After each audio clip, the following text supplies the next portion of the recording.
Record great vocal tracks in your home studio with just these two simple steps.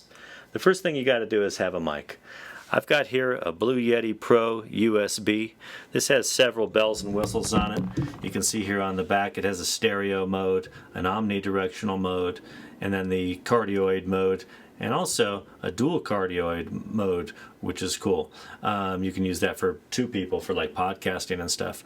Anyway, for this here I've got it set in stereo mode, which I like best because it gives you kind of a spread signal on that. Gives it more depth in my opinion.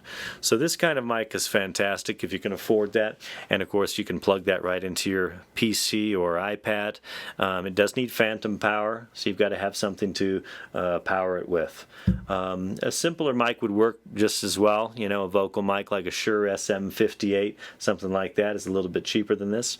But the other thing I've got on here is a pop filter, and this just attaches to this microphone stand, so it's pretty inexpensive. I think you can get these for around 20 bucks or so.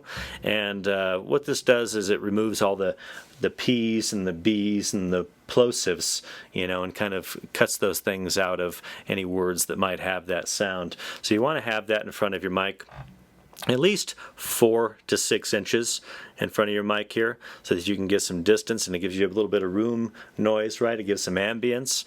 And then also when you're singing, try and keep your mouth about 4 to 6 inches away from the pop filter as well.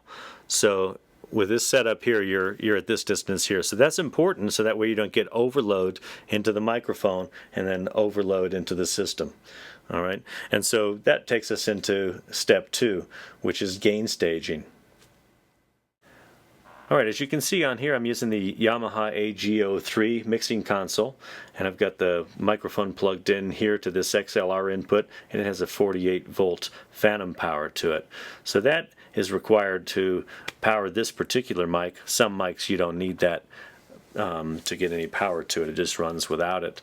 But with the gain staging phase of this, you just want to make sure that your levels are good and below a point where they're not clipping. You don't want to have any red lights popping up. In this case here, this mixer doesn't have a great display on it, but you can see it's got some greens that are there. But if I get too loud, it'll go to red, and that's what you want to avoid. And you can kind of see this light here is peaking just a little bit because of I'm getting close and talking louder to the mic. And watch what happens when I get closer and talk louder now. Check, 1, check, check. So when you hit those red lights, that's when you've gone too far on the levels. So you can either bring down the gain on the back of the mic here, which I'll turn and show you that. It's a gain knob. You can reduce that a bit, and then see how that goes. And of course you won't be able to hear me talking if I reduce that too much right now, so I'll leave that up. But that's what you would use when you go to test your vocals, is sing a little something. Hey! You see how it hits the peak? You don't want to have that happening, so bring the gain down some more. And then on this, it also has a compressor and EQ button, which is nice because that'll kind of level out any vocal fluctuations that you have if you get quiet in a spot and you don't really want it to, especially in rock or metal, let's say, and you want to just have this flat response, you know, the same level the whole time. Use that compressor and EQ button. And then also this has an effect, which is cool. You can try that at the beginning stages. I'll show you what that sounds like. Hey, check 1. We got a nice reverb effect there, right? But you may not want to use that when you're going to record, because that can't be changed. After you record that with the reverb on it in the initial gain stage, it's recorded to tape, as they say, right? It's on there. But if you record without it, then you can add reverb into your DAW after you've already recorded your vocal parts. So I usually don't record with that on, because then I can add reverb after I'm done.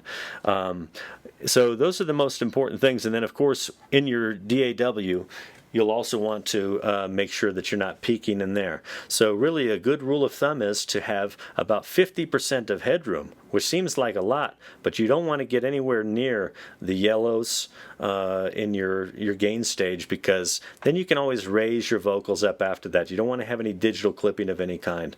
So those are your two main things to focus on to get a great vocal recording: your distance from the mic and gain staging.